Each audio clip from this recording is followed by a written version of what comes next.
हार का सामना करना पड़ा है। पहले इनिंग्स में जहां न्यूजीलैंड ने 259 रन बनाए, तो वहीं आपको बता दें टीम इंडिया महज 156 रन ही बना सकी। तो वहीं 255 रन दूसरे इनिंग्स में न्यूजीलैंड ने बनाए और जीत के लिए 340 के ऊपर का लक्ष्य सेट किया, और भारतीय टीम आपको बता दें कि इस लक्ष्य को हासिल नहीं कर पाई और 245 रनों पर ही टीम इंडिया जो है वो ढेर हो गई। तो बड़ी खबर आपको बता रहा हूं, जहां न्यूजीलैंड के लिए ये बहुत बड़ी जीत है क्योंकि सीरीज न्यूजीलैंड ने अपने नाम की है।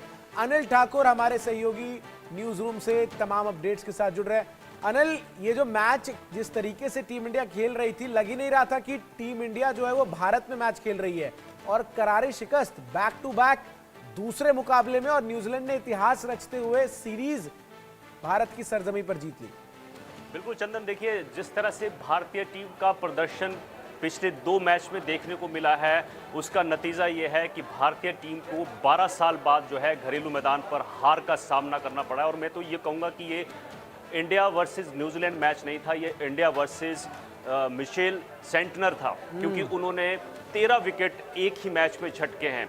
28 ओवर मिचेल ने अकेले जो हैं वो फेंके हैं, बाकी गेंदबाज जो हैं वो उनसे कम ओवर फेंक रहे थे, लेकिन हर गेंदबाज के बाद जो है सेंटनर को इस्तेमाल कर रहा था न्यूजीलैंड, और एक बड़ा हथियार बनकर सेंटनर जो है न्यूजीलैंड के उभरे हैं और उन्होंने 13 विकेट झटके हैं। अब भारत इस मैच में हार गया है। 3 मैचों की सीरीज थी, सीरीज गंवा दी है। घरेलू मैदान पर 12 साल बाद मैच सीरीज हारी है, और 2012 में इंग्लैंड ने भारतीय सरजमीन पर भारत को हराया था। उसके बाद भारतीय टीम जो है अपने घरेलू मैदान पर कभी नहीं आ रही थी। चंदन जी अनिल, बड़ा सवाल ये भी है कि जिस बैटिंग को लेकर हम गुरूर भरते हैं, दम भरते हैं कि हमारी बैटिंग लाइनअप जो है वो विश्व की तमाम टीमों से सबसे अलग है, सबसे खतरनाक है, उसके स्कोर्स देखिए। रोहित शर्मा दोनों इनिंग्स में पहले में रन भी नहीं बना पाया और दूसरे में 8 रन के स्कोर पर वापस लौटे। विराट कोहली 17, शुभमन गिल 23, ऋषभ पंत बिना खाता खोले रन आउट हो जाते हैं। इसके अलावा वॉशिंगटन सुंदर 21, सरफराज खान पहले मैच में शतक तो लगा पाए लेकिन 9 रन के स्कोर पर दूसरी इनिंग्स में आउट हो गए। तो जो तमाम बल्लेबाज हैं वो तो कहीं भी न्यूजीलैंड की गेंदबाजी के आगे टिक नहीं पाया, और विशेष तौर पर जो नाम आपने लिया मिचेल सैंटनर, 13 विकेट झटक लिए उन्होंने। चंदन, देखिए जिस तरह से भारतीय बल्लेबाजों से उम्मीदें थी उस तरह का प्रदर्शन नहीं हुआ। 4 ऐसे बल्लेबाज हैं जो दहाई का आंकड़ा जो है वो पार नहीं कर पाए हैं। 5वें बल्लेबाज जो हैं बुमराह थे, जिन्होंने 10 रन बनाए। बाकी 4 जो हमारे बल्लेबाज थे वो दहाई का आंकड़ा पार नहीं कर पाए हैं। यशस्वी जायसवाल ने एक उम्मीद जगाई थी, जो पहला सेशन था सुबह उसमें, और उन्होंने आक्रामक बल्लेबाजी तो जरूर की, लेकिन वो उस अर्धशतकीय पारी को शतकीय पारी में बदलने में नाकाम रहे।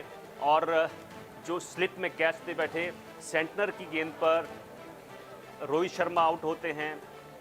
इसके अलावा शुभमन गिल एक ही तरह से वो स्लिप पर जाकर कैच देते हैं।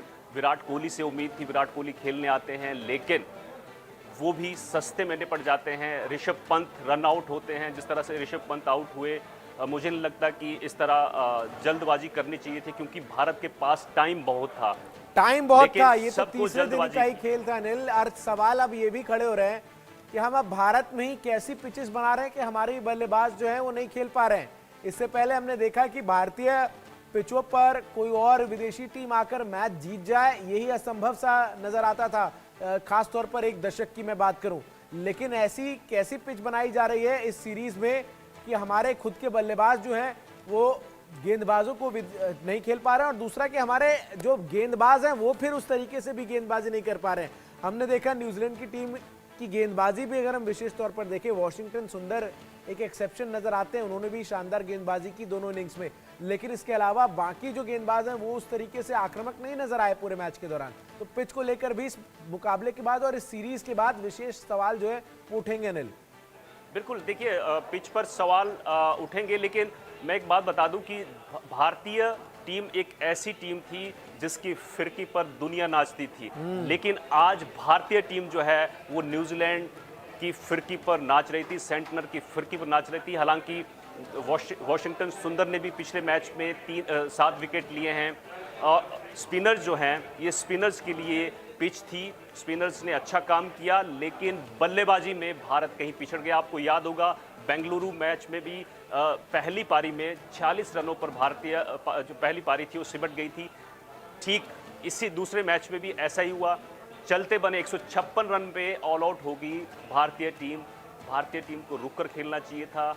शतकीय पारी जो है 1 या 2 बल्लेबाजों से उम्मीद होती है, वैसा कुछ देखने को नहीं मिला। और दूसरी पारी में तो आपने देख लिया कि आपके पास 2 दिन बाकी थे, आप आराम से खेल सकते थे, लेकिन किसी भी खिलाड़ी ने रुक कर नहीं खेला। आक्रामक शॉट्स जो है लगातार खेलते रहे, और जिसका नतीजा ये है कि अब आपको हार का सामना करना पड़ा है। अगले साल जो है वर्ल्ड टेस्ट चैंपियनशिप खेलनी है, उसमें फाइनल में जाना है, तो आपकी राहें वो तो अब बहुत मुश्किल मुश्किल है कर अनिल, रहे वो हैं। तो बहुत मुश्किल अब नजर आ रही है, क्योंकि आप क्या बॉर्डर गवास्कर ट्रॉफी में ऑस्ट्रेलिया को 4-0 से हरा देंगे ऑस्ट्रेलिया में जाकर, ये बड़ा सवाल है। लेकिन बात यहाँ पर गौतम गंभीर की कोच शिप की भी होनी चाहिए। जिस तरीके से गौतम गंभीर ने नेतृत्व किया टीम का, और उनकी मौजूदगी में ये पहली बड़ी टेस्ट सीरीज टीम इंडिया खेल रही थी, लेकिन प्रदर्शन जो है वो उस अनुरूप नहीं हुआ जिसकी उम्मीद थी। विशेष तौर पर तब जब आपने पूरा स्टाफ बदला,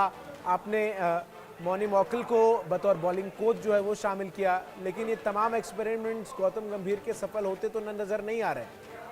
बिल्कुल, देखिए गौतम गंभीर की परीक्षा चल रही है, और उस परीक्षा की बात करें तो अभी गौतम गंभीर जो हैं पास होते हुए नज़र नहीं आ रहे हैं। आप 2 मैच हार गए हैं, एक और मैच आपको खेलना है, इसके बाद आपका मुकाबला ऑस्ट्रेलिया से होने वाला है। तब आप क्या करेंगे? ऑस्ट्रेलिया तो और ख़तरनाक टीम है। गौतम गंभीर की बात करें या बाकी जो हमारे टॉप के बल्लेबाज हैं, चाहे रोहित शर्मा हैं, चाहे विराट कोहली हैं, शुभमन गिल हैं, इन पर सबकी नज़रें थी, इनसे सबको उम्मीद थी, लेकिन सब जो हैं धराशायी हो गए। अब आपको अगला मैच भी जीतना पड़ेगा, और आगे जाकर बॉर्डर गवास्कर ट्रॉफी में जो है 4 कम से कम मैच जीतने हैं, तब जाकर आप अगले साल जो वर्ल्ड टेस्ट चैंपियनशिप होनी है उसका फाइनल खेल पाएंगे। चंदन, बिल्कुल, तो कई बड़े सवाल इस सीरीज की हार से जो है वो भारतीय क्रिकेट टीम, मैनेजमेंट सब पर खड़े हो रहे हैं।